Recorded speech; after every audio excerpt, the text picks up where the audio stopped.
సచివాలయంలో మరో 2 గ్యారెంటీలను సీఎం రేవంత్ ప్రారంభించారు. మహాలక్ష్మి, గృహజ్యోతి పథకాలను ముఖ్యమంత్రి ప్రారంభించారు. చేవెళ్లలో 1,00,000 మంది మహిళల సమక్షంలో ప్రారంభించాలనుకున్న ఈ సభ ఎమ్మెల్సీ ఎన్నికల కోడ్ వల్ల సచివాలయంలో ఏర్పాటు చేశామని ముఖ్యమంత్రి తెలిపారు. కట్టెల పొయ్యి నుంచి విముక్తి కలిగించాలని ఆనాడు యూపీఏ ప్రభుత్వం భావించి 1,500కే దేశంలోని పేదలకు గ్యాస్ కనెక్షన్లను ఇచ్చారని తెలిపారు. 400 రూపాయలున్న సిలిండర్ను బీజేపీ 1,200కు పెంచిందని అన్నారు. ఆర్థిక ఇబ్బందులు ఉన్న 6 గ్యారెంటీలను ఖచ్చితంగా అమలు చేస్తామని సీఎం రేవంత్ అన్నారు. కార్యక్రమంలో మంత్రులు, ఉన్నతాధికారులు పాల్గొన్నారు.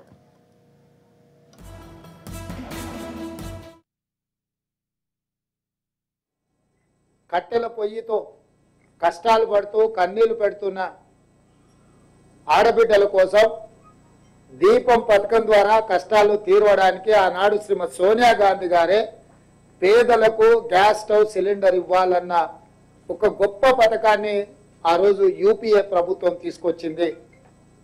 ఆనాడు సిలిండర్ గ్యాస్ పొయ్యి సిలిండర్ ధర 400 రూపాయలకే మహిళలు ఆ రోజు శ్రీమతి సోనియా గాంధీ గారు ఏ విధంగా అయితే తెలంగాణ రాష్ట్రం ఇస్తా అని మాట ఇచ్చి తెలంగాణ రాష్ట్రం ఇచ్చిండ్రో అదే విధంగా తెలంగాణ రాష్ట్ర ప్రజలకు 6 గ్యారెంటీలను నేను హామీ ఇస్తున్నా, వాటిని తప్పకుండా అమలు చేసి తీర్తాము అని చెప్పి శ్రీమతి సోనియా గాంధీ గారు తుక్కుగూడలో రాజీవ్ గాంధీ ప్రాంగణంలో తెలంగాణ ప్రజలకు గ్యారెంటీ ఇవ్వడం జరిగింది. ఆ గ్యారెంటీలను నమ్మి ప్రజలకు శ్రీమతి సోనియా గాంధీ గారి మీద ఉన్న నమ్మకం, విశ్వాసంతో డిసెంబర్ 3 నాడు కాంగ్రెస్ పార్టీకి అత్యధిక మెజారిటీ ఇచ్చి ప్రజాప్రభుత్వాన్ని ఏర్పాటు చేయడం జరిగింది. డిసెంబర్ 7 నాడు ప్రమాణ స్వీకారం చేసిన మేము డిసెంబర్ 9, 2023 నాడు ఆర్టీసీలో మహిళలకు ఉచిత ప్రయాణము, రాజీవ్ ఆరోగ్యశ్రీ పథకాలను రెండింటిని ప్రమాణ స్వీకారం చేసిన 48 గంటల్లోనే అమలు చేసి నిరంతరాయంగా ఇప్పుడు ప్రజలకు ఆ 2 పథకాలను అమలు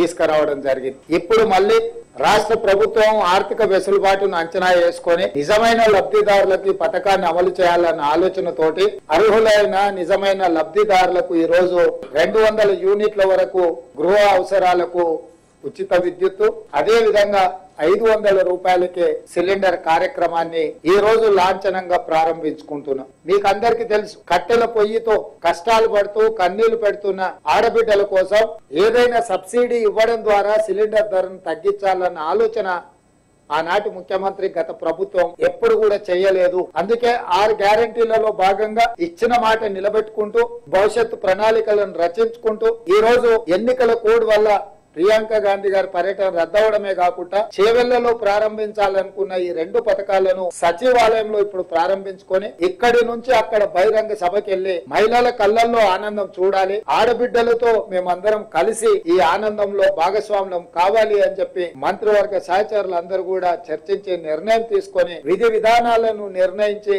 ఈ రోజు ఈ పథకాన్ని ప్రారంభిస్తున్నాము. మా ప్రభుత్వం నిబద్ధతతో ఉన్నది. ఆర్థిక నియంత్రణ పాటించుకుంటూ ఎన్నికల్లో ఇచ్చిన 6 గ్యారెంటీలను తూచా తప్పకుండా 100% అమలు చేయడానికి కట్టుబడి ఉన్నది. ఎవరు ఎన్ని తప్పుడు ప్రచారాలు చేసినా, ఎవరు ఎలాంటి మాటలు మాట్లాడినా పిల్లి శాపనార్థాలకు ఉట్టి తెగిపడదు అన్నట్టుగా తండ్రి కొడుకులు గాని, మామ అల్లుడు గాని ఇది జరగకపోతే బాగుండు, అది ఇవ్వకపోతే బాగుండు, ఇట్లాంటి ఆలోచనతో ఎన్నో రకాల ప్రయత్నాలు చేస్తున్నారు, ప్రచారాలు చేస్తున్నారు. ప్రజలు ఎవ్వరు కూడా వాళ్ళని నమ్మడం లేదు, విశ్వసించడం లేదు. అందుకే ఈ రోజు వాళ్ళు రకరకాల తప్పుడు ప్రచారాలు చేసే ప్రయత్నం చేస్తున్నారు.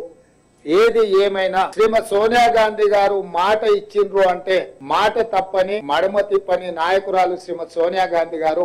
వారు ఏదైనా మాట ఇచ్చిండ్రు అంటే అది శిలాశాసనం. ఆ శిలాశాసనాన్ని చరిత్రలో సువర్ణాక్షరాలతో లిఖించదగే విధంగా మా ప్రభుత్వం అమలు చేసి తీరుతుంది. ఆ రోజు శ్రీమతి సోనియా గాంధీ గారు ఏ విధంగా అయితే తెలంగాణ రాష్ట్రం ఇస్తా అని